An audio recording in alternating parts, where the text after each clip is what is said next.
I'm Geraldine, 62 years old, and I'm standing here with a check for $25,000 that my son Andrew just handed me. He sold my house for $1.3 million without my permission and told me, "Go buy yourself a room in some dump outside the city." The house I raised him in for 40 years. The house filled with memories. The house that was mine. But as I clutch this insulting check, I smile, because my son has no idea what I had done. If you're watching this video right now, leave a comment letting me know where you're watching from, and hit that like and subscribe button to follow my story about facing the worst betrayal of my life. Life wasn't always this complicated between Andrew and me. I became a widow when he was just 5 years old. My husband Thomas died in a car accident on his way to work one rainy morning in October. The police officer at my door, the funeral arrangements, explaining to a 5-year-old why Daddy wasn't coming home anymore. And those memories never fade. I had to figure out how to raise Andrew alone while keeping a roof over our heads. I worked as an accountant during the day and taught piano lessons in the evenings. My fingers would ache from typing numbers all day, and then playing scales with students until 9 at night. But we managed. We always managed. Our house was a beautiful 2-story Victorian in an old neighborhood in Portland. I purchased it in 1985 for $95,000. Thomas and I had fallen in love with the bay windows, the wooden staircase, and the small garden where I planted roses. After he died, that house became even more precious to me. It was our sanctuary, the only place where I felt Thomas was still somehow present. "Mom, watch me," Andrew would call out as he rode his bike without training wheels for the first time on our sidewalk. I still remember his gap-toothed smile when he made it all the way to the corner without falling. Every Christmas, we would decorate the grand fir tree in the living room together. Andrew insisted on putting the star on top, even when he was too small to reach. I'd lift him onto my shoulders, and he'd place it carefully, his little face serious with concentration. When he graduated from high school as valedictorian, we hosted a backyard party. All his friends came, and Mrs. Jenkins from next door baked 3 chocolate cakes.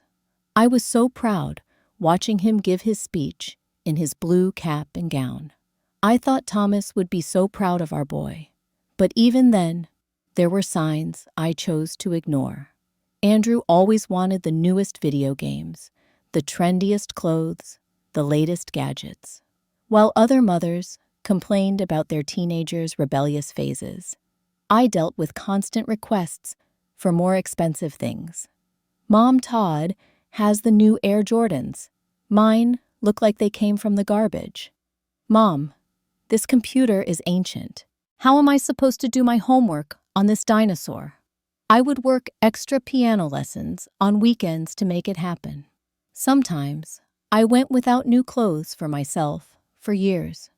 My needs always came second to his.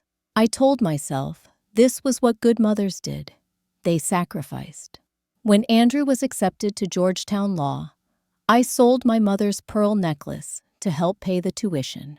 It was the last valuable thing I owned besides the house. But Andrew's education came first. I never told him where that extra money came from.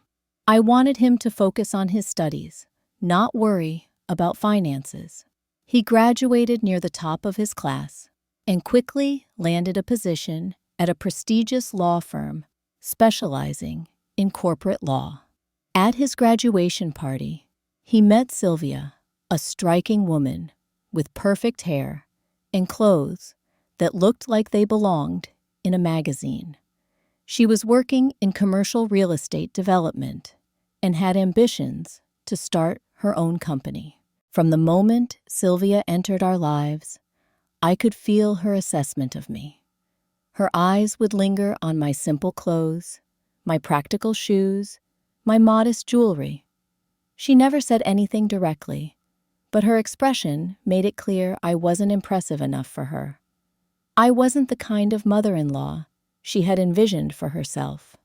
"Geraldine, this potato salad is interesting," she said at the first family dinner I hosted for them. "I usually get mine from Garrison's Deli. They use truffle oil." She smiled, but it didn't reach her eyes. Still, I tried. For Andrew's sake, I tried to build a relationship with Sylvia. I sent them thoughtful gifts for their anniversaries. I remembered her birthday with flowers.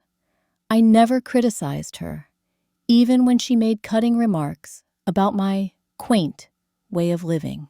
When they announced they were expecting, I was overjoyed. My granddaughter Charlotte was born on a spring morning, and the moment they placed her in my arms, I fell completely in love. Her tiny fingers, her bright eyes. She was perfect. "She has your smile, Mom," Andrew said, and for a moment I saw the sweet boy who had once ridden his bike on our sidewalk.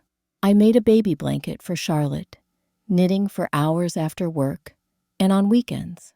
When I gave it to them, Sylvia put it aside with a tight smile. "We already have a cashmere blanket from Neiman Marcus, but this is sweet," she said. I noticed it was never used when I visited, but Charlotte and I developed our own special bond, despite Sylvia's efforts to maintain distance. When she was 3, I taught her to play simple songs on my piano. By 5, she was asking to visit Grandma's house every weekend. Those were golden days, baking cookies in my kitchen, reading stories in the window seat, planting flowers in the garden. "I love coming to your house, Grandma," Charlotte told me once.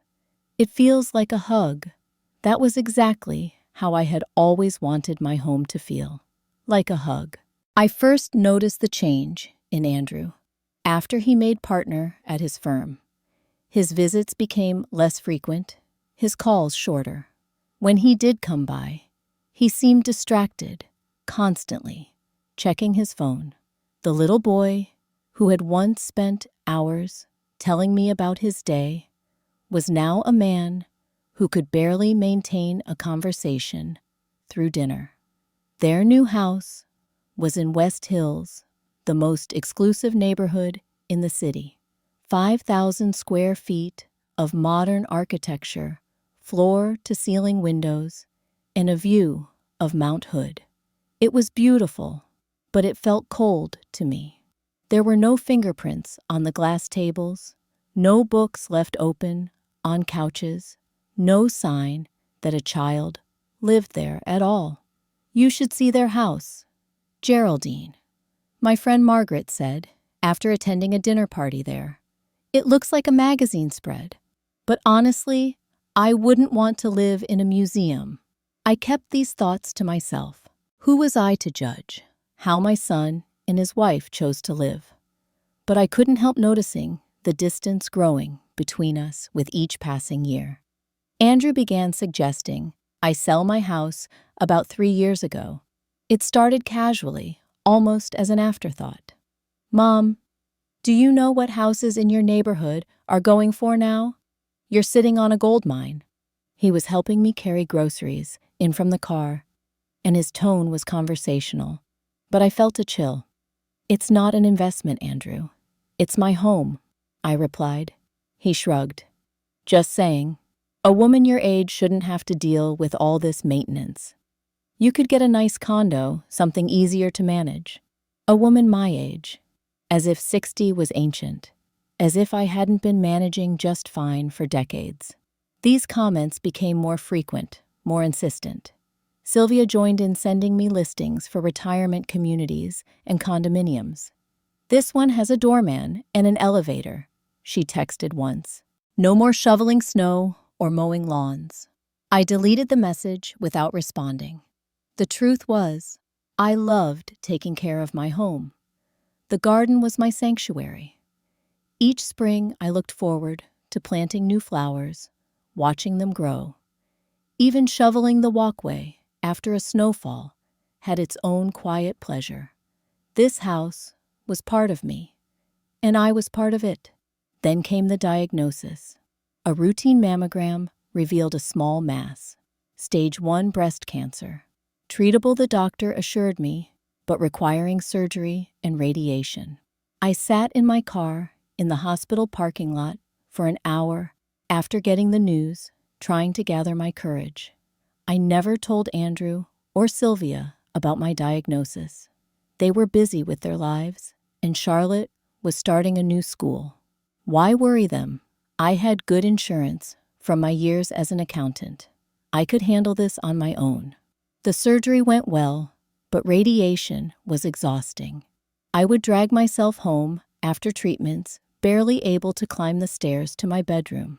My friend Margaret brought meals sometimes, but mostly I managed alone. I'd sit in my garden on good days, feeling the sun on my face, drawing strength from the house that had sheltered me through so much. During this time, Andrew's calls became even less frequent. When he did call, he never asked how I was really doing. Our conversations revolved around Charlotte's activities or his cases. If I tried to talk about anything meaningful, he would find a reason to cut the call short. "Sorry, Mom. I've got another call coming in. Work stuff. Talk soon." Talk soon. But soon rarely came. What I didn't realize then was that my neighborhood had become extremely desirable. Tech companies were moving into the city, bringing wealthy executives looking for charming, historic homes. Properties like mine were selling within days of listing, often for well above asking price. Developers were buying old houses, tearing them down, and building luxury condominiums. I began receiving letters and calls from real estate agents offering to buy my house. I threw them all away. This wasn't just a building to me. It was where I had raised my son, where I had mourned my husband, where I had built a life from the broken pieces of my dreams. How could I put a price tag on that at a family dinner at Andrew and Sylvia's house? The topic of my home came up again. Mom, James at work just sold his mother's house in Selwood. She had lived there for 30 years. She got $1.2 million for it, Andrew said, cutting into his steak. That's wonderful for her, I replied, trying to keep my voice light. She bought a gorgeous condo downtown. No maintenance, beautiful views, doorman the works. She says she wishes she'd done it years ago. I noticed Sylvia nodding enthusiastically. Charlotte looked up from her tablet, her eyes moving between her father and me. I like Grandma's house, she said suddenly. It has the best hide-and-seek spots. Sylvia's smile tightened. Honey, grown-ups have to make sensible decisions. Grandma's house is very old. It probably has all sorts of problems. It's in perfect condition, I countered. I just had the roof replaced last year. Which is exactly my point, Andrew jumped in. Why are you spending money on repairs for a house that's too big for you? It doesn't make financial sense. I felt trapped, cornered by their logic that measured everything in dollars and cents. How could I explain that the value of my home couldn't be calculated on a spreadsheet, that each room held memories money couldn't buy? The conversation moved on, but the tension lingered. When I left that night, Andrew gave me a distracted hug, already checking his email on his phone. Charlotte clung to me a little longer, whispering, "I'll come visit soon, Grandma." But weeks passed, and no visit materialized. When I called to invite Charlotte for a weekend, Sylvia always had an excuse. Ballet lessons, birthday parties, school projects. I began to wonder if they were deliberately keeping her away from me. And if so, why? After completing my radiation treatments and receiving a clean bill of health from my oncologist, I decided to treat myself to a 2-week vacation in Florida to visit my old friend, Margaret, who had moved there after retirement. The warm sunshine and ocean air would do me good after months of feeling worn down and tired. "You deserve this trip," Margaret told me on the phone. "I've got the guest room all ready for you. We'll sit on the beach, drink margaritas, and forget about everything else." That sounded perfect. I made all the arrangements, packed my suitcase, and called Andrew to let him know I'd be away. "I'll be gone for 2 weeks, so I wanted to give you a spare key in case of emergency," I told him. "Also, would you mind collecting my mail and watering the plants?" "Sure, Mom," he replied, sounding distracted as usual. "When are you leaving?" "Tomorrow morning. Can you stop by tonight to get the key?" He sighed, and I could practically see him checking his schedule. "I have a dinner meeting, but I can swing by afterward. Around 9. Andrew arrived at 9:30, still dressed in his expensive suit, smelling of scotch from his meeting. He took the key, barely looking at it. "Just put the mail on the kitchen counter," I instructed, "and the ferns need water twice a week, just a small amount." "Got it." He was already backing toward the door. "Have a good trip, Mom. Bring me back one of those tacky Florida snow globes." He kissed my cheek quickly and was gone. I stood in the doorway, watching his BMW disappear down the street, fighting a vague sense of unease. But I pushed it aside. This was Andrew, my son, the boy who had once made me Mother's Day cards with crayon hearts and too much glitter. I was being paranoid. The Florida trip was exactly what I needed. Margaret and I walked on the beach every morning, had lunch at charming cafes, and spent evenings on her porch swing, catching up on decades of friendship. Away from the stress of daily life, I felt myself healing, not just from cancer, but from the creeping loneliness that had become my companion. "You look 10 years younger," Margaret commented on my last day.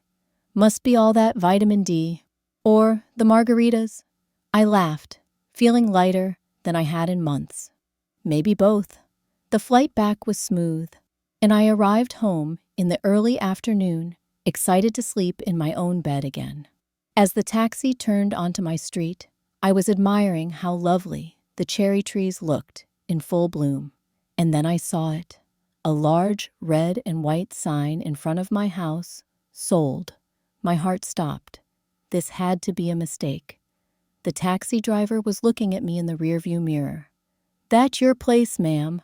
I couldn't answer. My throat had closed up. I fumbled for my wallet, paid him, and stumbled out with my suitcase. As I approached my house in a daze, I noticed a moving truck parked in the driveway. Men in uniforms were carrying boxes out of my front door. My front door. "Excuse me," I called out, my voice trembling. "What are you doing? This is my house." A young man with a clipboard looked up. "We're with Portland Premier Movers. We're clearing out the property for the new owners. They take possession at the end of the month." "New owners. There must be some mistake. I never sold my house." The man looked uncomfortable. "Ma'am, I just go where they tell me. You might want to talk to the real estate company." He pointed to a small sign near the sold notice, displaying the logo of Elite Properties. I pushed past him and ran inside. My home had been transformed into a war zone. Boxes everywhere. Strangers handling my belongings. My photographs, my books, my memories, all being packed away by people who had no idea of their significance. "Stop!" I screamed. "Stop this right now." A woman in a business suit approached me, her hand extended. "You must be Mrs. Wallace. I'm Tina Elliott from Elite Properties. Your son mentioned you were traveling. We weren't expecting you until tomorrow." "My son. What does Andrew have to do with this?" She looked confused. "Andrew Wallace is the seller of record. He had power of attorney. Everything's been properly processed." She reached into her briefcase and pulled out a folder. "Here's a copy of the paperwork. The sale closed last week." I snatched the folder from her and flipped it open. There was my house listed for sale. There were photos of my living room, my kitchen, my garden, and there, at the bottom of the contract, was my signature. Except it wasn't my signature. It was close, but not quite right. Someone had forged my name.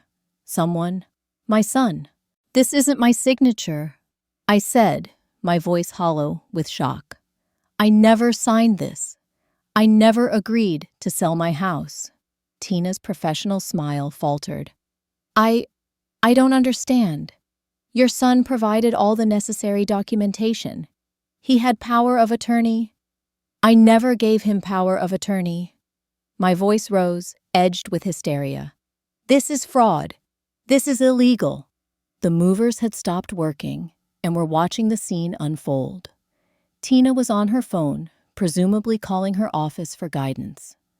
I sank down onto a box, my legs no longer able to support me. That was when Andrew's car pulled into the driveway. He got out slowly, his face set in a grim expression. He knew. Of course he knew. He had planned this. "Mom," he said, approaching cautiously, "you're back early." "What have you done?" I whispered, tears streaming down my face. "What have you done to my home?" He sighed, running a hand through his expertly styled hair. "I did what needed to be done. You're not getting any younger, Mom. This house is too big for you. The stairs are dangerous. The maintenance is too much. I found you a great apartment in a seniors community out in Gresham." "Gresham," I repeated numbly. Gresham was an hour away from the city, from Charlotte, from everything I knew. "It's a nice place. Very appropriate for someone your age." He wouldn't meet my eyes. "The house sold for $1.3 million. After paying off your mortgage and the real estate fees, there's about $25,000 for you." $25,000. Where's the rest of it?" Andrew shifted uncomfortably. "There were expenses, Mom. Legal fees, moving costs, the deposit on your new place. $1.3 million, and you're giving me $25,000. I couldn't believe what I was hearing. He reached into his jacket pocket and pulled out a check, holding it out to me. "This is a good thing, Mom. Trust me. That old house was a money pit." I stared at the check, unable to take it. A million emotions crashed through me all at once. Betrayal, rage, heartbreak, disbelief. How could this be happening? How could my own son do this to me? "Where am I supposed to go tonight?" I asked, my voice small. "You've packed up my home. Where do I sleep?" For the first time, Andrew looked uncertain. We didn't expect you until tomorrow. Your apartment won't be ready until next week." Just then, another car pulled up. Sylvia stepped out, dressed impeccably as always. She took in the scene and approached quickly. "Geraldine, you're back." "Good." Andrew was just explaining the arrangements we've made. Her voice was cool, detached, as if she were discussing a business transaction and not the destruction of my life. "Did you know about this?" I asked her. She smiled thinly. "It was a joint decision. For your own good, of course." Andrew thrust the check toward me again. "Here, Mom. Take it. Go buy yourself a room in some dump outside the city, if you don't like the apartment we chose." A dump. My son, whom I had raised alone, sacrificing everything for his future, was telling me to go live in a dump. Something broke inside me then, something fundamental. But with that breaking came a strange clarity. I took the check, folding it carefully, and putting it in my purse. "You have no idea what you've done," I said quietly. "And you have no idea what I've done." Andrew frowned. "What's that supposed to mean?" I smiled through my tears. "You'll find out soon enough." Sylvia rolled her eyes. "Dramatic as always, Geraldine. This is why we made the decision for you. You're clearly not thinking rationally anymore. What have you contributed to society lately? Nothing. Just a burden on everyone around you." I straightened my spine, looking directly into her cold eyes. I raised a son who apparently learned nothing about decency or respect. I suppose that's my contribution. Andrew stepped between us. That's enough. Mom, we've booked you a room at the Comfort Inn for the next few days. I'll drive you there now. As I was escorted from my own home, I looked back one last time. Through the open door, I could see strangers packing away my life box by box. The roses I had planted were in bloom in the garden. The porch swing, where I used to read to Andrew, creaked gently in the breeze. Gone. All of it gone. But what Andrew and Sylvia didn't know was that I had one card left to play. One thing they hadn't anticipated, and it would change everything. The Comfort Inn was clean, but soulless.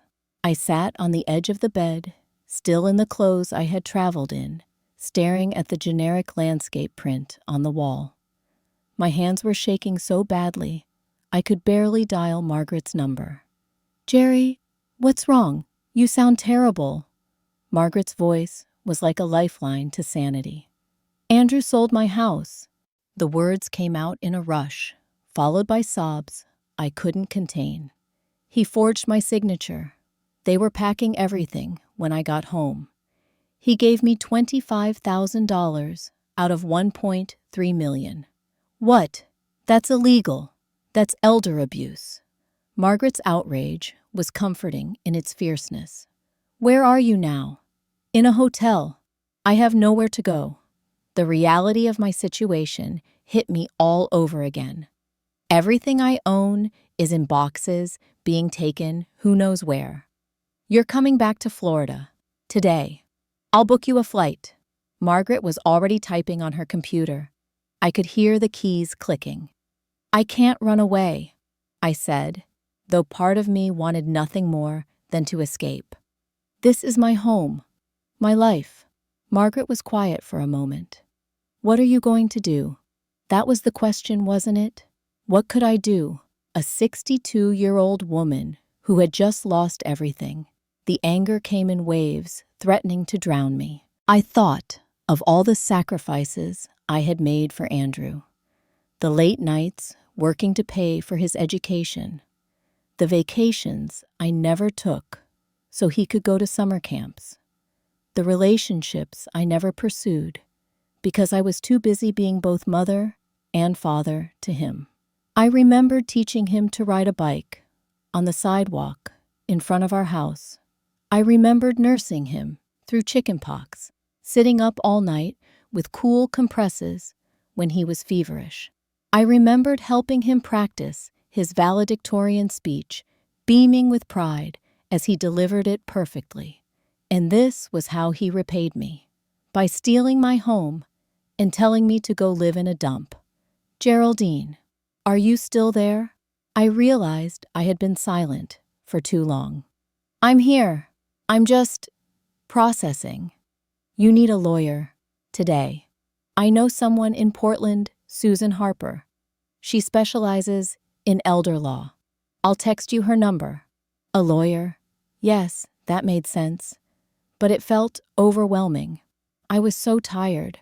The cancer treatments had taken more out of me than I liked to admit.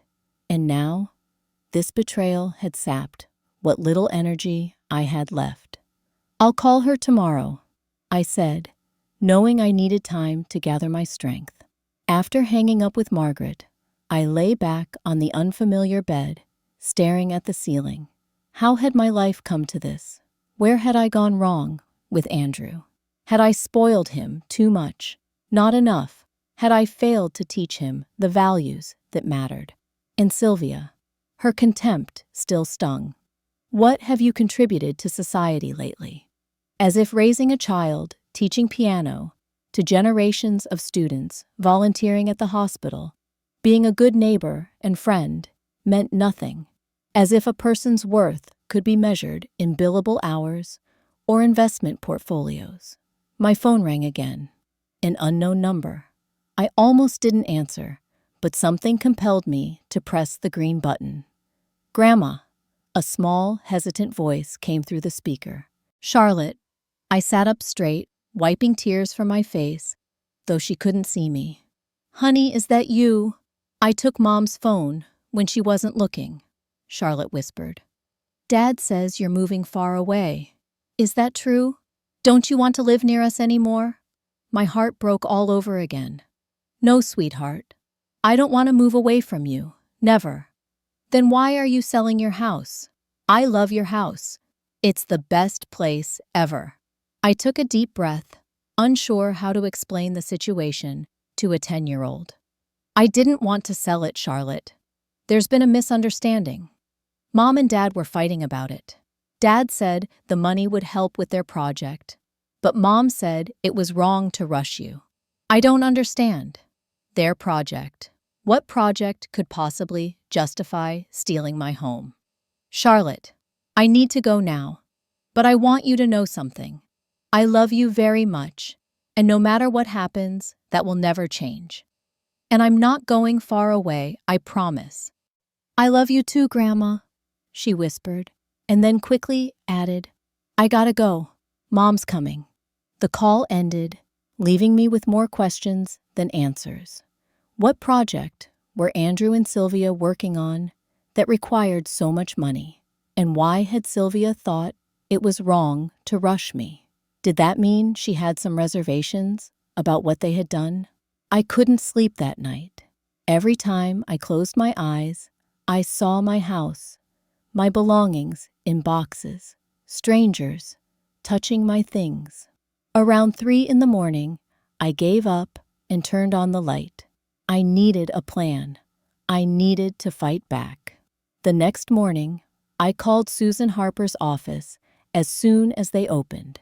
To my surprise, she had already heard from Margaret and was expecting my call. She agreed to see me that afternoon. Susan's office was in a converted Victorian house, not unlike my own. She was a woman about my age, with silver hair, cut in a stylish bob, and penetrating blue eyes that missed nothing. She listened, without interrupting, as I told her everything, from the moment I'd seen the sold sign to Andrew's cruel words. When I finished, she leaned forward, her expression grave. Mrs. Wallace, what your son did is not just wrong, it's criminal. Forging your signature on a real estate document is fraud. Having someone pretend to be you for a power of attorney is fraud. You have grounds not just for a civil case, but potentially for criminal charges. Criminal charges. The words hung in the air between us. Could I really press criminal charges against my own son? What would that mean for Andrew? I asked. Potentially jail time. Definitely a criminal record, which would impact his law career significantly. The Bar Association takes a dim view of attorneys who commit fraud. I closed my eyes, trying to imagine Andrew in jail. Despite everything, I couldn't bear the thought. What are my other options? Susan tapped her pen against her legal pad. We file an emergency injunction to halt the sale. We demand the return of your property and all your belongings. We make it clear that you'll pursue all legal avenues if they don't comply immediately. And if they fight it, then we fight harder. Susan's voice was steel. Mrs. Wallace, what happened to you is textbook elder financial abuse. The courts take these cases very seriously, especially when the perpetrator is a lawyer who should know better. Elder abuse. The phrase made me wince. I wasn't elderly. I wasn't feeble or confused. I was a woman in her 60s who had survived cancer without even telling her family. I was strong. I was capable. But Andrew had seen me as an obstacle, a problem to solve, a resource to exploit. I need time to think, I said finally. This is a lot to process. Susan nodded understandingly. Of course. But we don't have much time if we want to stop this sale from being finalized. The new owners are expecting to take possession in less than 2 weeks. 2 weeks. The room seemed to spin around me. How had my life imploded so completely in such a short time? As I was leaving Susan's office, something occurred to me. Something important that I had forgotten in the shock of everything that had happened. My will, the safety deposit box, the paper I had signed 5 years ago. For the first time since seeing that sold sign, I felt a flicker of hope. As I left Susan Harper's office, my mind was racing with a realization that might change everything. 5 years ago, after a close friend had lost her home due to family disputes, I had made a decision to protect my own legacy. I had created a will with very specific provisions about my house. I had placed that will, along with other important documents, in a safety deposit box at First National Bank downtown. Andrew didn't know about it. No one did, except for the attorney who had helped me draft it. The next morning, I went straight to the bank. The manager recognized me and greeted me warmly. "Mrs. Wallace, it's been a while. How are you today?" "I've been better, Frank. I need to access my safety deposit box." He led me to the vault area, checked my identification, and left me alone in a private room with the metal box that contained my most important possessions. With trembling fingers, I unlocked it and began sorting through the contents. There it was, a thick legal document with my will and testament clearly stated on the cover page. I flipped through it until I found the section about my house. As I read, my breath caught in my throat. I had forgotten the exact wording, but the intent was clear. 5 years ago, I had transferred ownership of my house to the Portland Historical Preservation Society, with the provision that I would retain the right to live there for the remainder of my life. After my death, the house would become part of their historical home registry, preserved in its original state as an example of Victorian architecture. The document was properly notarized and filed with the county. It was legal and binding. Andrew had sold a house that wasn't his to sell, a house that technically wasn't even mine anymore, though I retained the right to live in it. I clutched the document to my chest, feeling a mixture of relief and vindication. This could change everything. But there was something else I needed to check. After a break-in at a neighbor's house 2 years ago, I had installed a small security system that included cameras at the front and back doors. The system automatically uploaded footage to a cloud service. I rarely checked it, but it was there as a precaution. I took out my phone and logged into the security company's app. The footage was organized by date. I scrolled back to the day I had left for Florida and began watching. There was Andrew arriving to pick up the key, as we had arranged. Normal enough. But then, 2 days later, he returned. With him was a woman I didn't recognize. They spent nearly an hour inside my house. The next day, they returned with what looked like official papers. The woman sat at my dining room table, writing something, signing something. Could this be the moment they forged my signature? I downloaded the footage to my phone. Susan would want to see this. I returned to my hotel room with a renewed sense of purpose. I called the Portland Historical Preservation Society and asked to speak with the director, Eleanor Winters.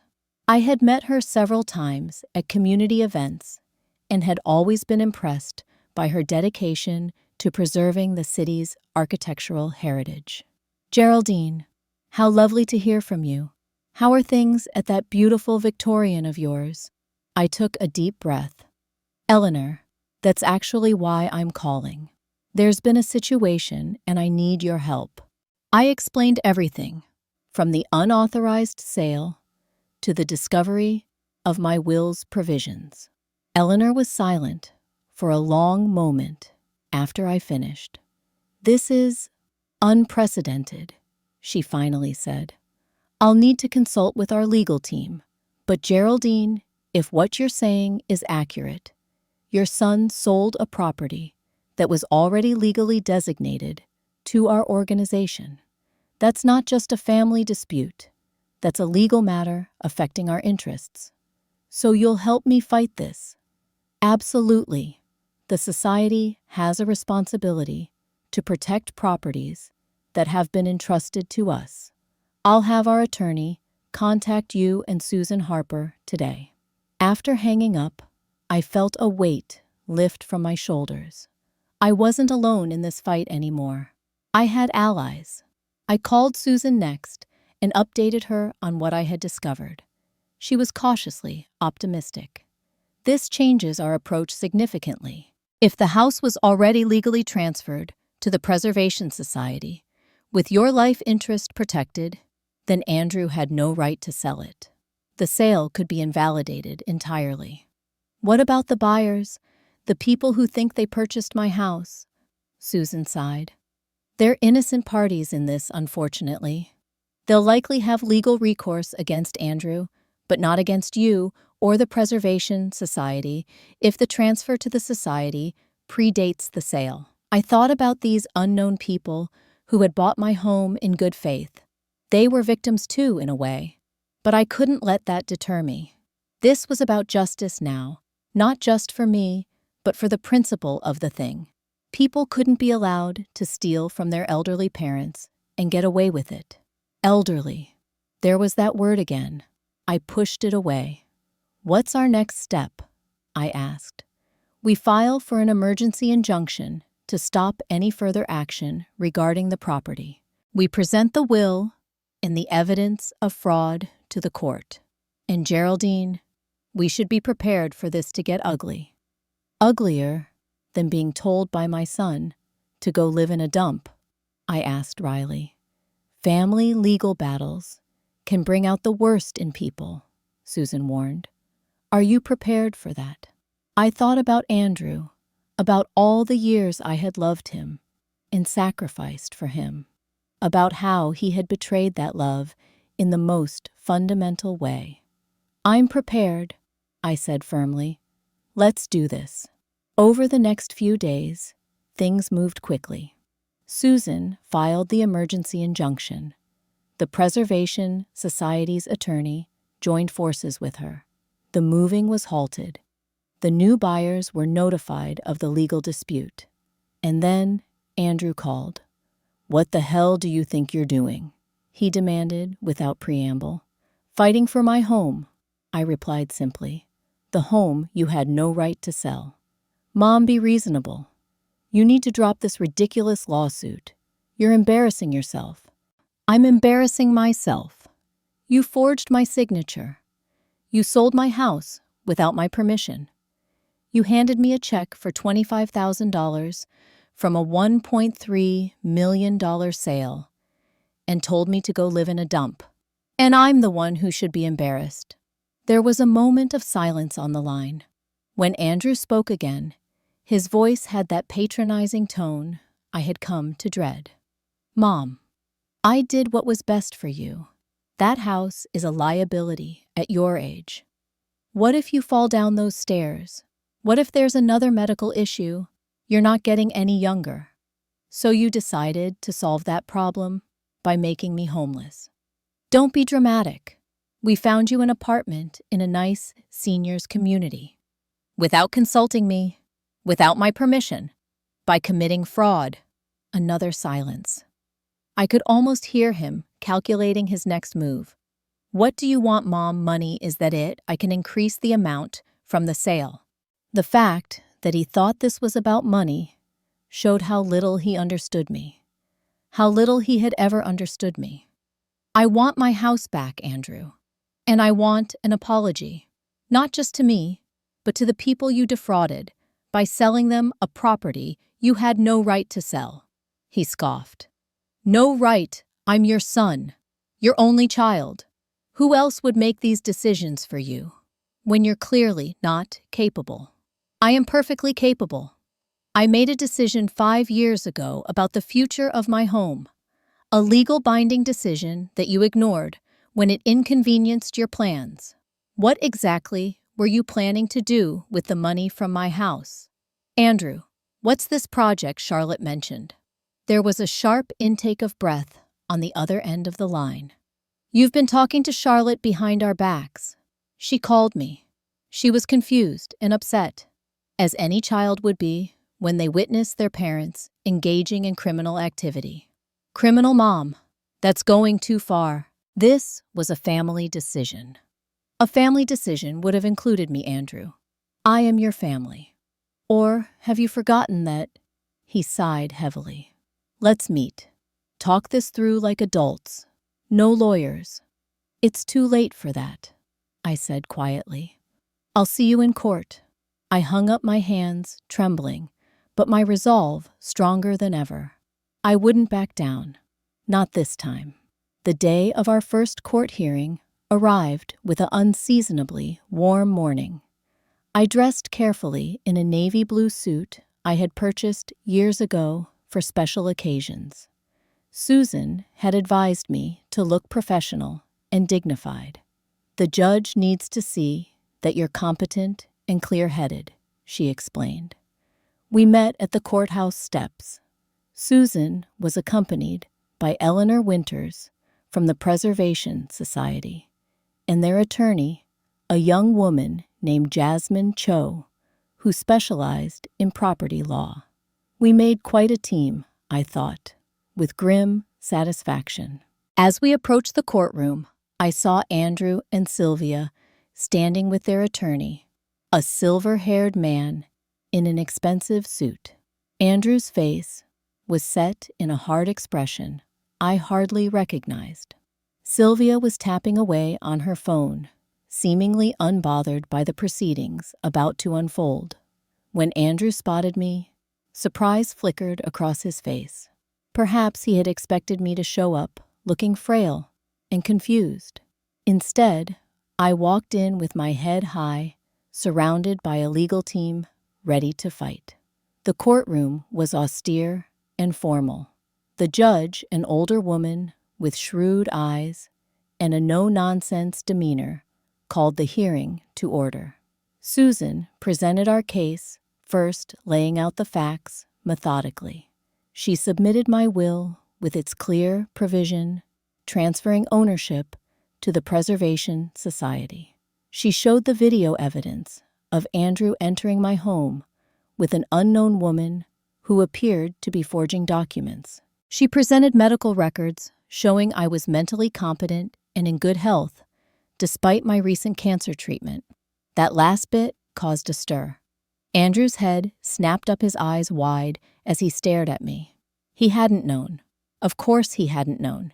He had been too busy planning to sell my house to notice his mother was fighting cancer. Your Honor, Susan concluded, my client is the victim of elder financial abuse perpetrated by her own son, who appears to have been motivated by financial gain. We ask the court to issue an immediate order invalidating the fraudulent sale and returning possession of the property to Mrs. Wallace in accordance with the life estate established in her will. Andrew's attorney was smooth and practiced. He argued that the will had never been properly executed, that I had verbally agreed to the sale, but was now having regrets that Andrew had acted out of concern for my welfare. But he had no answer for the video evidence or the properly notarized will that had been filed with the county years ago. The judge listened impassively, occasionally asking clarifying questions. When both sides had presented their arguments, she leaned forward. I've heard enough to make a preliminary ruling. Based on the evidence presented, I am issuing a temporary injunction preventing the completion of this property sale. The house is to remain untouched, with no removal of possessions or alterations until a full hearing can be scheduled. Mrs. Wallace, you are permitted to return to your home immediately. I felt tears spring to my eyes. I could go home. Furthermore, the judge continued, I am deeply concerned by the evidence of document forgery presented here today. Mr. Wallace, as an officer of the court, you should be aware of the serious nature of these allegations. I am referring this matter to the District Attorney's Office for potential criminal investigation. Andrew's face drained of color. Sylvia gripped his arm, her perfectly manicured nails digging into his sleeve. Your Honor, Andrew's attorney began, my client was acting in good faith. Save it for the full hearing, counselor. The judge cut him off. This court is adjourned until further notice. As we left the courtroom, I felt a strange mixture of triumph and sorrow. I had won this first battle, but at what cost? My relationship with my son seemed soiled beyond repair. Outside on the courthouse steps, I was surprised to see the new buyers, the couple who had thought they were purchasing my home. They approached hesitantly. Mrs. Wallace, I'm Thomas Brennan, and this is my wife, Laura. We bought your house. I looked at their young faces, their clear discomfort, and felt a pang of sympathy. I'm sorry you were dragged into this mess. It wasn't your fault. Laura nodded. We had no idea. The papers seemed in order. Your son, he was so convincing. He's a lawyer, I said wryly. Being convincing is his job. We just wanted you to know, Thomas continued. We're filing suit against him, not you. We put down our life savings as a deposit. We sold our condo. Another consequence of Andrew's actions. Another pain he had caused. These young people had been victimized too. I hope you get your money back, I said sincerely. And I hope you find a wonderful home that doesn't come with all this baggage. They thanked me awkwardly and left. Susan touched my arm gently. Ready to go home. Home. The word had never sounded so sweet. When we arrived at my house, the moving company had already been instructed to return my belongings. Boxes were being carried back inside. It was chaotic, but it was progress. I would be sleeping in my own bed tonight. As I stood in my living room, watching strangers return my possessions to their rightful place, my phone rang. It was Charlotte. Grandma, Dad's really upset. He's yelling at Mom. Something about court and your house. Are you okay? My heart ached for her. Children should never be caught in the middle of adult conflicts. I'm fine, sweetheart. Everything's going to be okay. Are you going to send Dad to jail? Her voice was small, frightened. Is that what he told you? I heard him telling Mom that you're trying to ruin him, that he could lose his license and go to jail because of you. Because of me. Not because he committed fraud. Not because he stole from his mother. Because I had the audacity to fight back. Charlotte, listen to me. What's happening now is between your dad and me. It's complicated grown-up stuff. But I want you to know that I love you. And I love your dad too, even when I'm angry with him. Can I still come visit you in your house? Of course you can. Anytime you want. Your dad made a mistake, but we'll figure it out. After we hung up, I sat on my window seat, looking out at my garden. The roses needed pruning. The bird feeder was empty. Small, normal problems that suddenly seemed like blessings. I was home. I was safe. I had fought back and won, at least this first round. But the war was far from over, and the casualties were mounting. The days following the preliminary hearing were a whirlwind of activity. Susan and I prepared for the full hearing, gathering additional evidence and building our case. The Preservation Society was fully committed to supporting my claim, recognizing the importance of the precedent this case would set for other historic properties. But the personal fallout was harder to manage. Andrew wasn't taking his defeat well. He tried calling me multiple times, alternating between angry demands and attempts at emotional manipulation. Mom, Do you have any idea what you're doing to my career? To my reputation? The Bar Association has opened an ethics investigation. Mom, how could you do this to your own son? After everything I've done for you. Mom, think about Charlotte. Do you want her to grow up visiting her father in prison? I let most calls go to voicemail. The few I did answer left me emotionally drained. It was like talking to a stranger, someone who wore my son's face, but had none of his heart. A week after the preliminary hearing, Andrew requested a meeting. Susan advised against it, but I felt I needed to face him directly to try to understand how we had reached this point. We met at a neutral location, a conference room in Susan's building. Andrew came alone, which surprised me. I had expected Sylvia to be by his side, managing the situation, as she seemed to manage everything in their lives. He looked terrible. His normally perfect appearance was disheveled, with dark circles under his eyes and a day's growth of beard. He had aged 10 years in a week.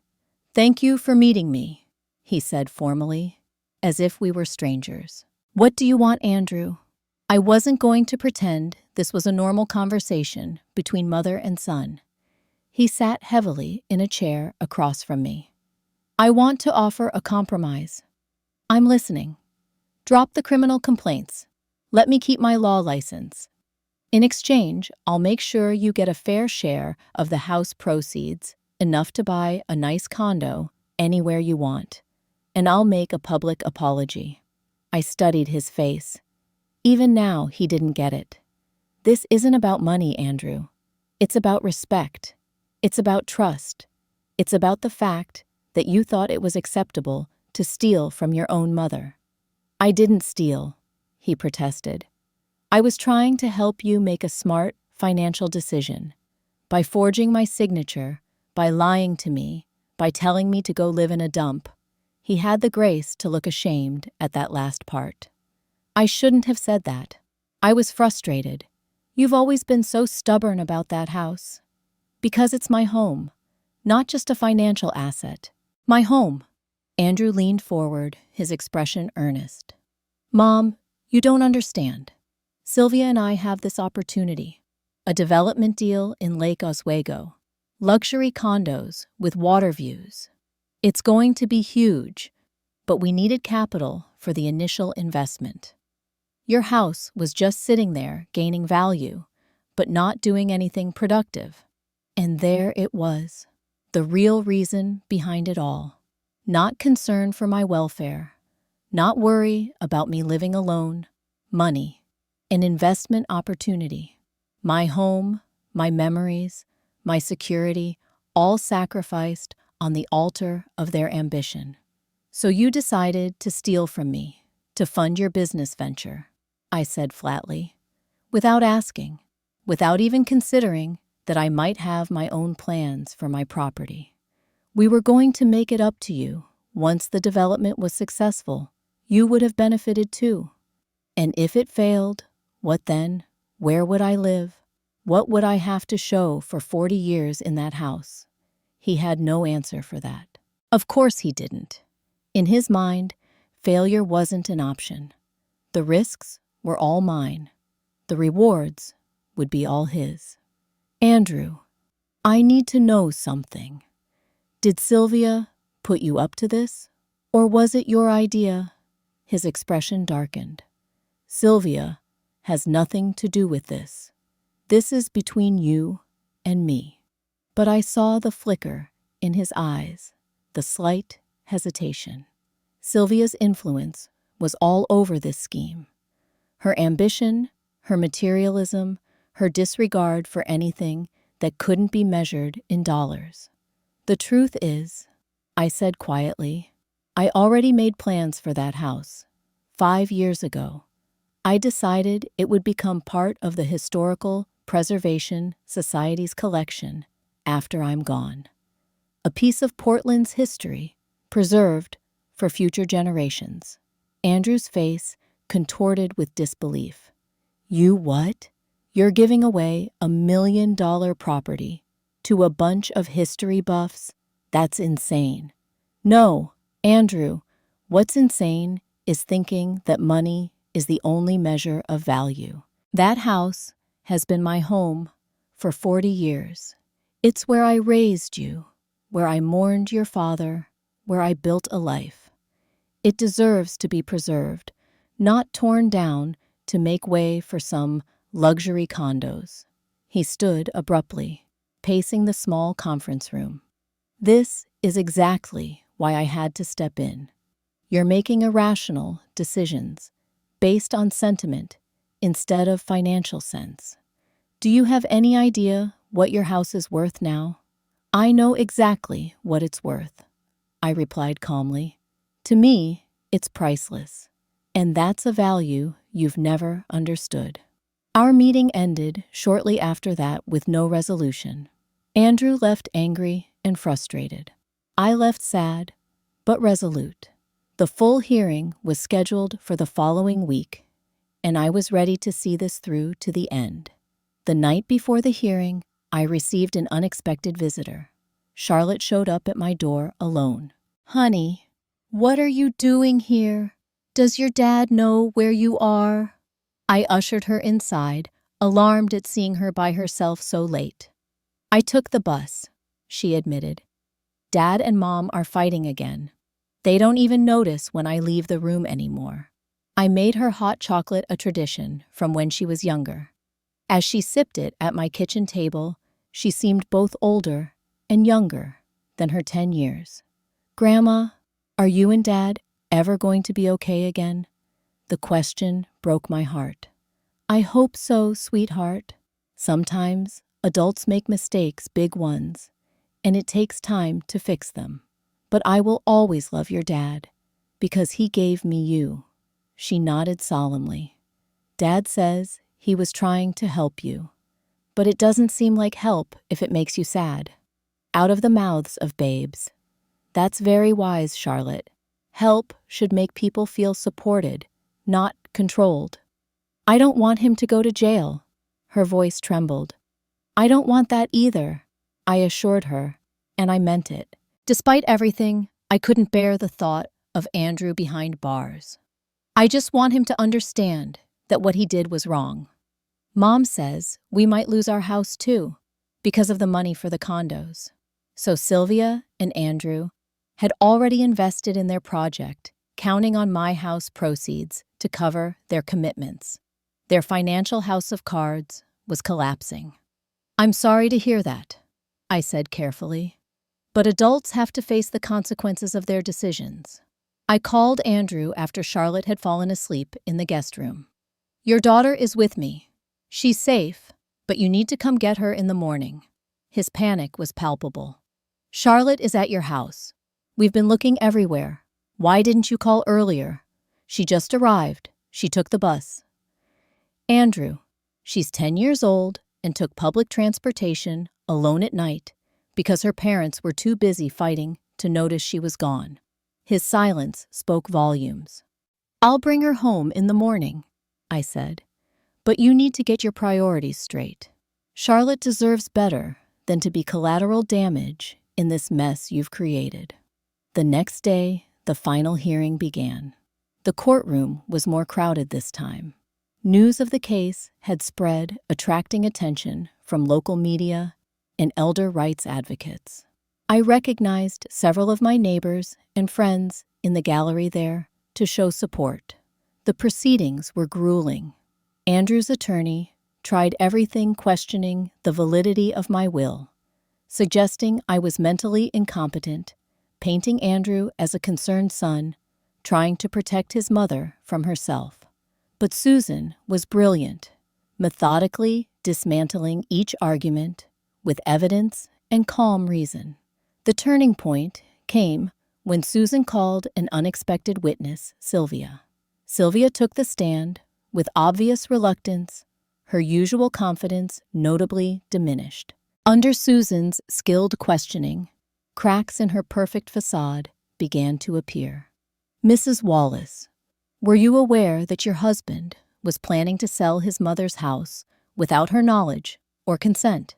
Sylvia glanced at Andrew before answering.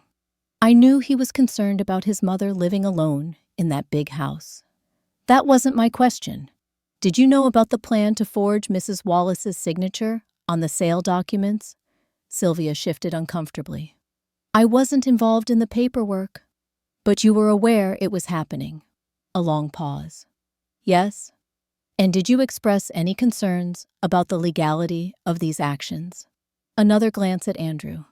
I suggested we should approach Geraldine again about selling voluntarily.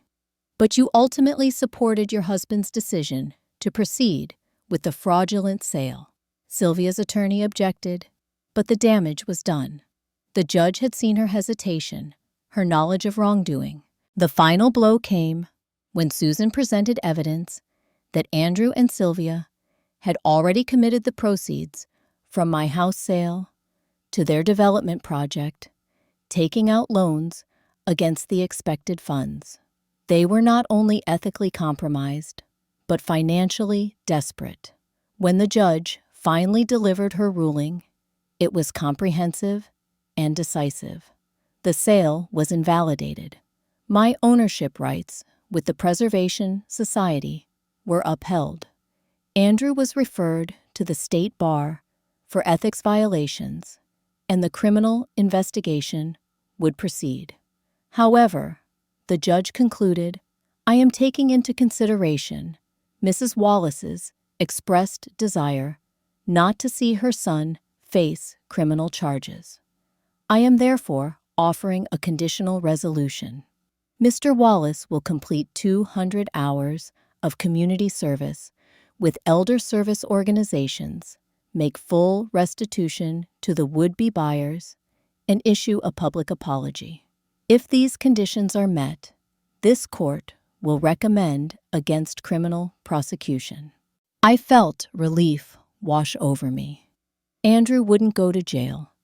He would face consequences, serious ones, but not the destruction of his life. As the courtroom cleared, Andrew approached me slowly. His face was a mask of conflicting emotions: relief, shame, resentment, confusion. I could have gone to prison, he said, his voice low. You could have pushed for that. You're my son, Andrew. Despite everything, he nodded stiffly. I still think you're making a mistake with the house.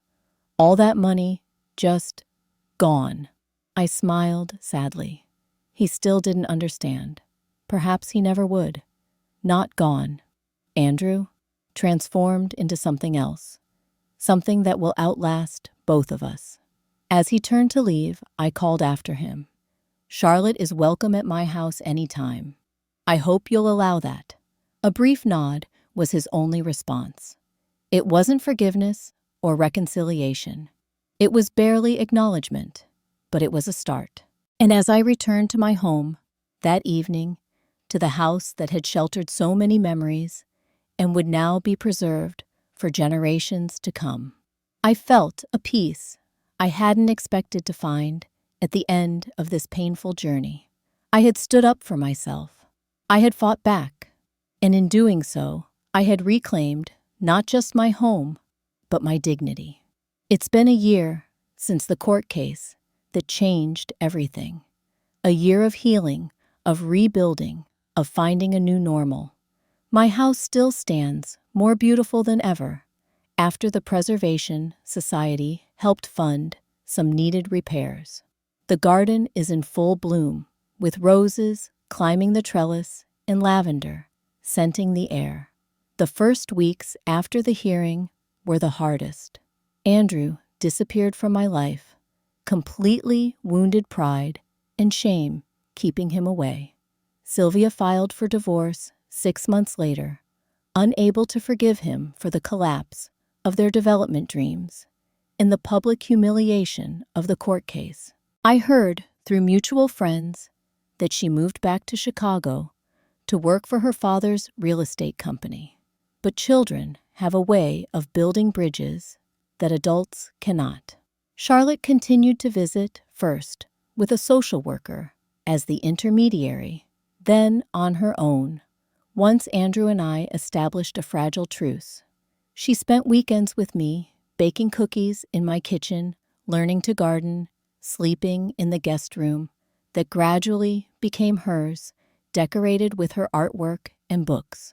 Through Charlotte, Andrew and I began to communicate again. Brief texts at first, then phone calls. Finally, an awkward dinner where we talked about everything except what had happened.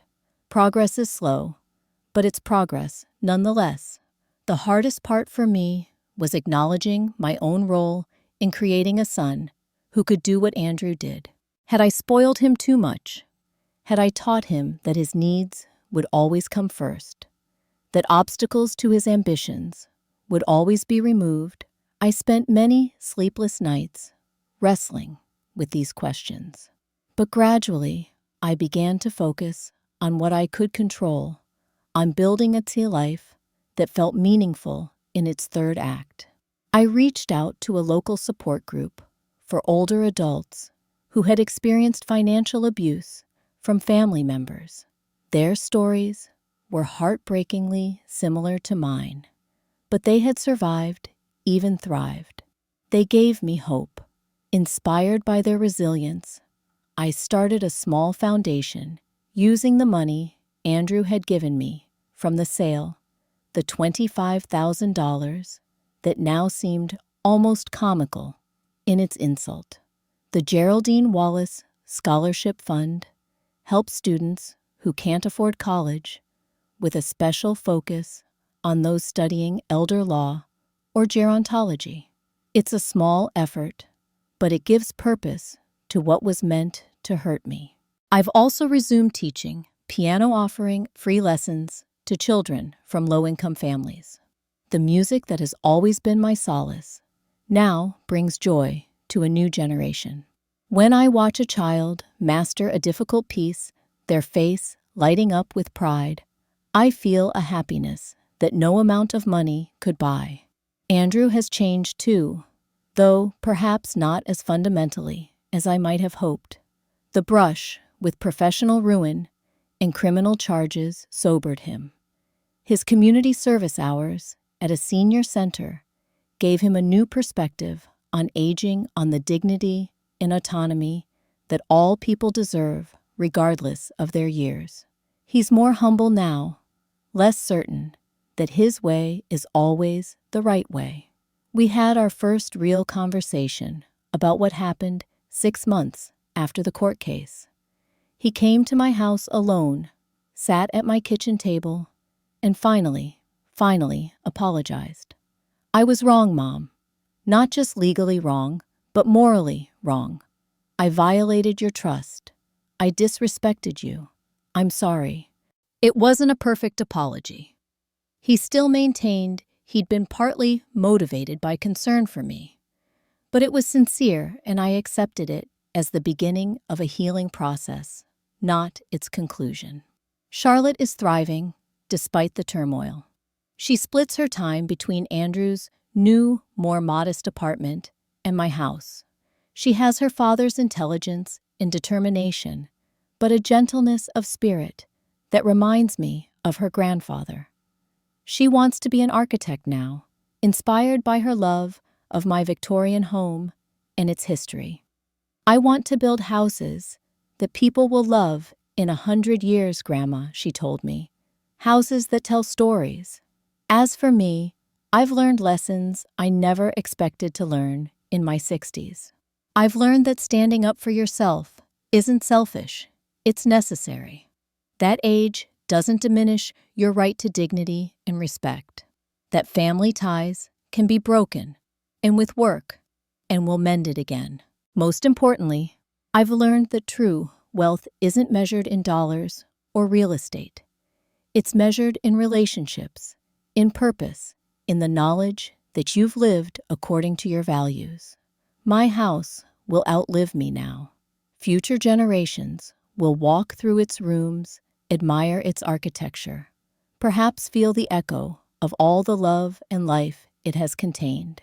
That means more to me than any amount of money ever could. Sometimes I sit in my garden as the evening light turns golden, and I think about the day Andrew handed me that check for $25,000. Go buy yourself a room in some dump, he had said, not knowing I had already secured my legacy, not knowing that his betrayal would ultimately lead to his own transformation. I smile at the memory now, not with bitterness, but with the wisdom that comes from weathering a storm and finding yourself still standing stronger than before. What would you do if someone you loved betrayed you so deeply? Would you choose justice or mercy, family, loyalty, or self-respect? I'd love to hear your thoughts in the comments below. And if my story has touched you in any way, please like, subscribe, and share it with others who might need to hear that it's never too late to stand up for yourself. Thank you for listening, and remember, your worth isn't defined by others, but by the courage with which you live your own truth.